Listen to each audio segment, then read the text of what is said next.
I prefer to look for reasons not to add something to the collection. Pretty, but that's it. I like it and I don't need it. It would just be another deck in my collection, and I already have a lot of those. Don't need it, not gonna buy it.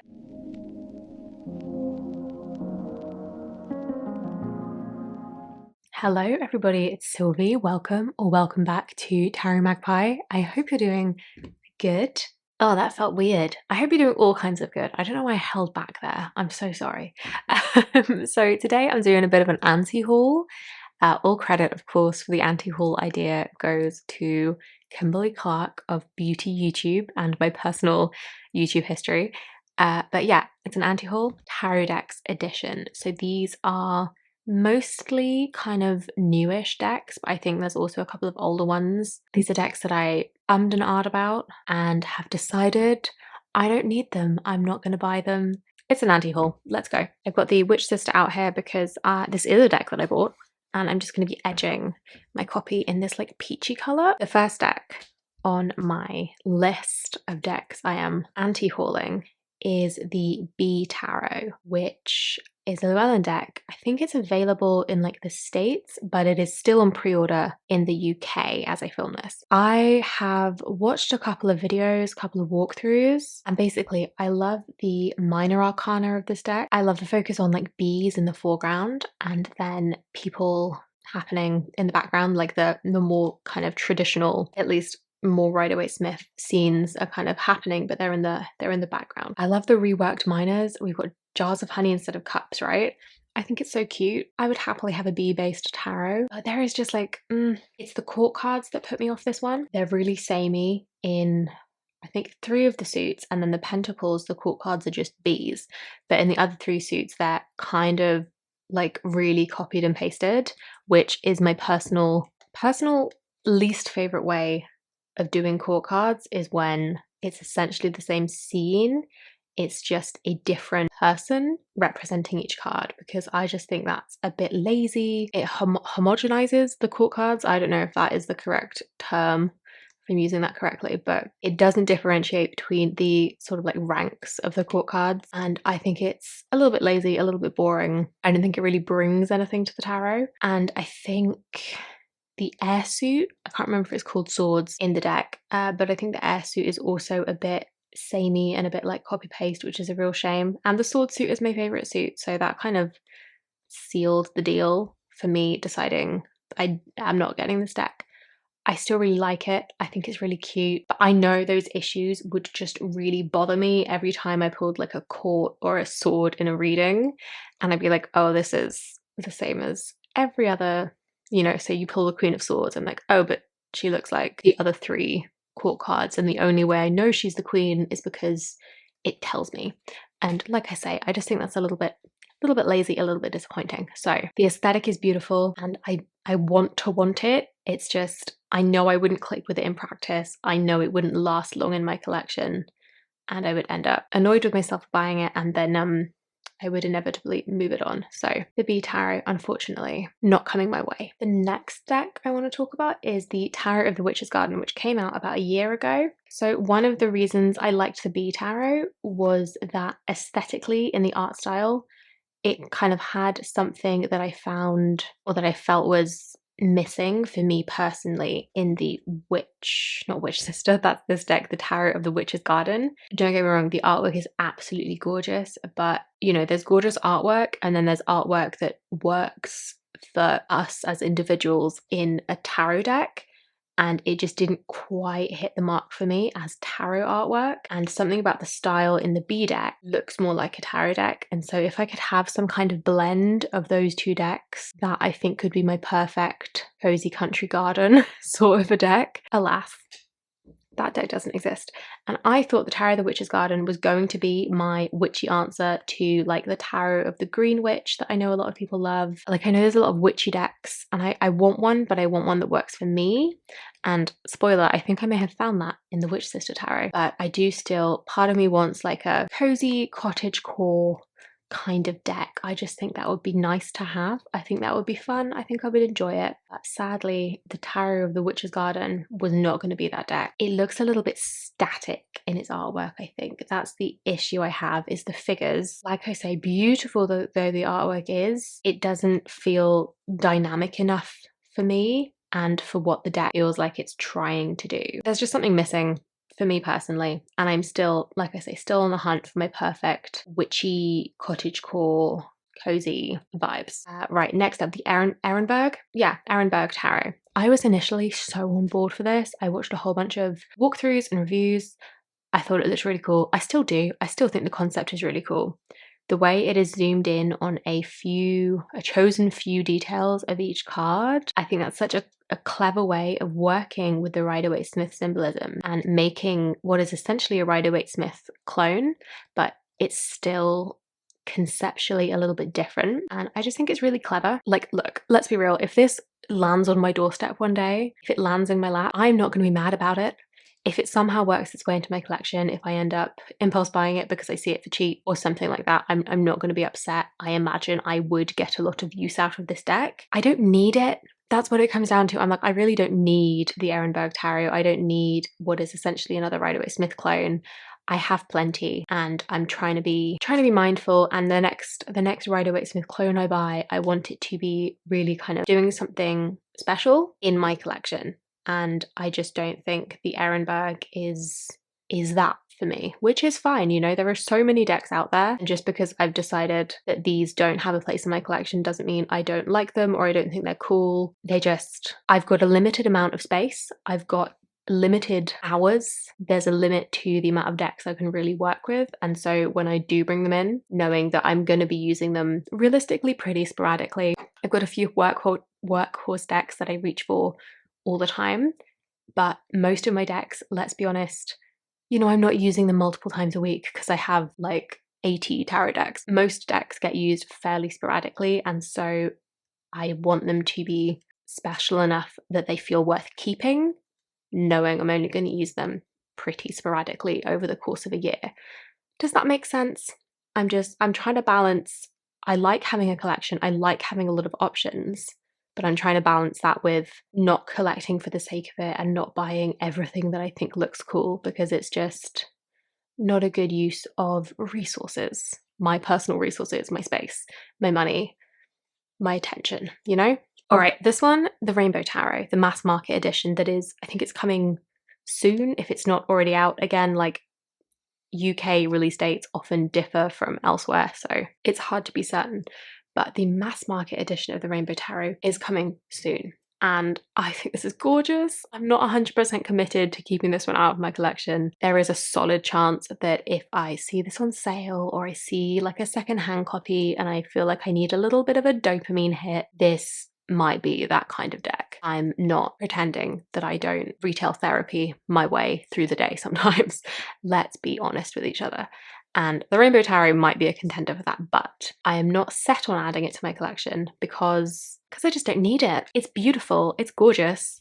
The colours, okay, let me backtrack. I'm kind of putting the cart ahead of the horse, or whatever the phrase is. My brain is doing the thing. It reminds me of the Queer Tarot in the fact that it's a very bright deck, and I don't use the Queer Tarot all that much, and I think that is mostly a cardstock issue, and so it's not necessarily a fair comparison. But if I get the Rainbow Tarot, I feel like it is taking the place of the Queer Tarot, and then I'll never use the Queer Tarot. And frankly, I prefer to look for reasons not to add something to the collection than trying to talk myself into adding something to the collection. That is enough for me for now. I'm like, well, I think it would fight with the Queer Tarot that already doesn't get a whole lot of love. I think the way it does the colours is completely different from the Queer Tarot. They're just both bright decks.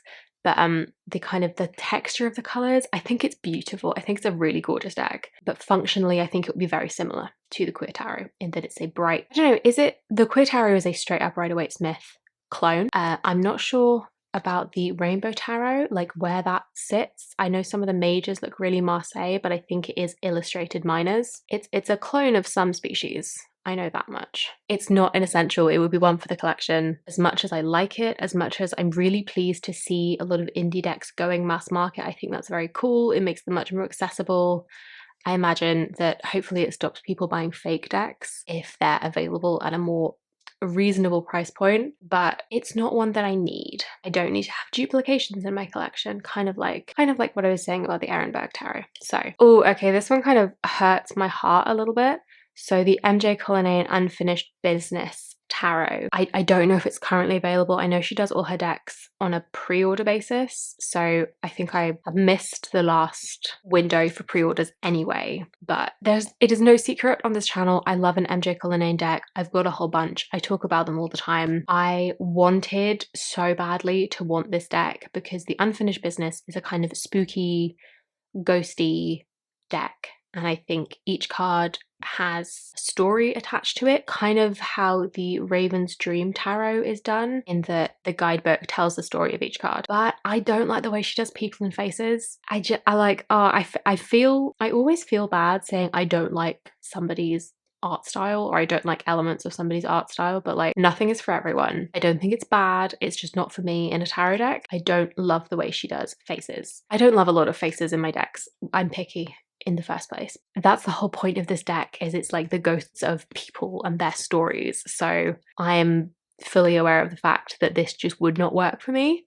And as much as I want to collect all of her deck, I don't need to do that. And like I said, the concept of the deck is quite similar to the Raven's Dream, which I do have, where each card tells the story of the raven and what they're encountering in their dreams. So conceptually, I think it's quite similar to the Unfinished Business, which tells like the ghost story of each card. I don't need both. They functionally are quite similar from what I've gathered, and the art style of the Raven's Dream is the one I'm going to get on with more, and that's fine. I don't need to buy everything just because I like the artist. All right, and I have a handful of decks that are kind of pretty, but that's it, and I don't need them. And these are not new. Most of these are a fair bit older. And firstly is the Crystal Magic Tarot, which I see on Beth, Authentically Beth, on Instagram. I see her show off all the time, and it's so pretty. I like the illustration style. I like the colors. I don't think I would actually use it, so I've taken it off my wish list. You know, it has crystal associations in each card, and I don't know a lot about crystals, and I don't think a tarot deck is the way I'm going to learn about them. So it would just be another deck in my collection, and I already have a lot of those. Tarot of the Golden Wheel. Oh my god, this was on my wish list for so long. I had a saved search on eBay for this for so long. It's beautiful. It's so pretty. It's so pretty, and I don't need it. It's mass market, it's readily available, it's not an expensive deck, and so it is on this list for accountability purposes, much like the Crystal Magic, because it would be really easy for me to get a hold of. And so it's here so that I'm saying out loud, I don't need this deck in my collection. It's very peoply. I don't know that I would even get on with it.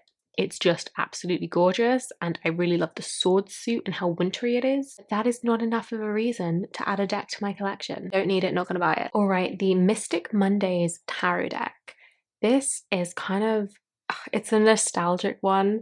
I used their app way back when as like part of my tarot learning before I actually got myself a physical tarot deck, and so it's been on my like radar for years for nostalgic purposes, and I am, again, that's not a good enough reason. It's pretty, I don't need it. It's not, I don't think it's that fantastic of a deck. If I'm being honest, I don't like a deck that is quite simplistic in its symbolism. As a general rule, that's not my preference. I don't need it just because I'm nostalgic about it. I think if I got it, I would quite quickly realize that I only got it because I was nostalgic, and that's not a good enough reason to spend money and add a deck to my collection. Moving on, next, Mind's Eye Tarot. This came out last year. I pre-ordered this and then I cancelled it. It's so pretty. I don't need it. I've still got my eye on her Oracle decks because I think her artwork is stunning. I've got to say, shout out to Thea at Garden Goddess Tarot for her walkthrough of this deck, because that kind of put me off it in the nicest possible way. Because it's, I think her words were, it's a bit form over function, and the guidebook also would annoy me because it could be a little white book and it has to be this big massive box instead, and like those things are things that I don't care about if I like the deck, but if I'm kind of met on the deck, then they end up annoying me, And given the fact that they annoy me at a distance, I feel like that is a pretty good sign that this isn't a deck that would add anything huge to my practice. Beautiful as it is, and like I say, she's got a few indie, I think she's got a couple anyway, indie oracle decks, which are available on Etsy. So maybe they'll work my way into my collection and I can have her beautiful artwork. It doesn't have to be a tarot deck. Okay, finally, the Tarot Collectibles Halloween Tarot. Oh, like MJ Cullinane, I love Tarot Collectibles decks. I have a whole bunch of them. I've shown them off many a time. I also love a spooky aesthetic. I love Halloween. It's gay Christmas. So initially, when I heard about this deck, I was like, absolutely, it's a no-brainer. I'm gonna buy it. But I actively decided not to. I was very proud of myself. I already have the Halloween tarot in a tin, which I love. I think it's really cute. And this would just be competing with that. I also have from Tarot Collectibles, I have their Zombie Apocalypse deck, which is not strictly Halloween, but you know, it fits the kind of theme. I've got the Buffy tarot, which feels very Halloween specific to me because of their Halloween episodes. I have Halloween decks. I've got my bases covered. I like the spookiness. I really, really do. I like it. And I don't need it. I won't lie, this decision was made a lot easier by the fact that my partner did back this deck, and I now live with them. So I am living with a copy of this deck by proxy, but I do not need my own. And I still would, if it was something I really wanted, I still would buy myself my own copy. So this isn't like a cheat code, but it does help make that decision easier. So yeah, the Halloween Tarot is the last one on my list, and I'm going to finish edging this card, who is the Three of Stones with the foxgloves there, and wrap this up. So that's everything, everything on my list, all of my thoughts, my little deck anti-haul. Let me know what you think. Let me know if you would agree or disagree with my choices. I don't want to say talk me into these decks. This is like the antithesis to the why haven't I bought these decks yet video that I did a while back. These ones, they're off the list. I don't want them. I don't need them. Or I do want them, but I don't need them. And that is an important distinction that I think is a healthy thing to think through. I don't need to buy everything I want. I don't have to find reasons to hate everything I don't buy. I want these, they're pretty, I'm still not going to get them. I will leave you there, I will let you go. Thank you so much for spending some time with me. I hope you enjoyed. Give me a like if you liked it and subscribe if you haven't already, and I will see you in the next one. Bye-bye.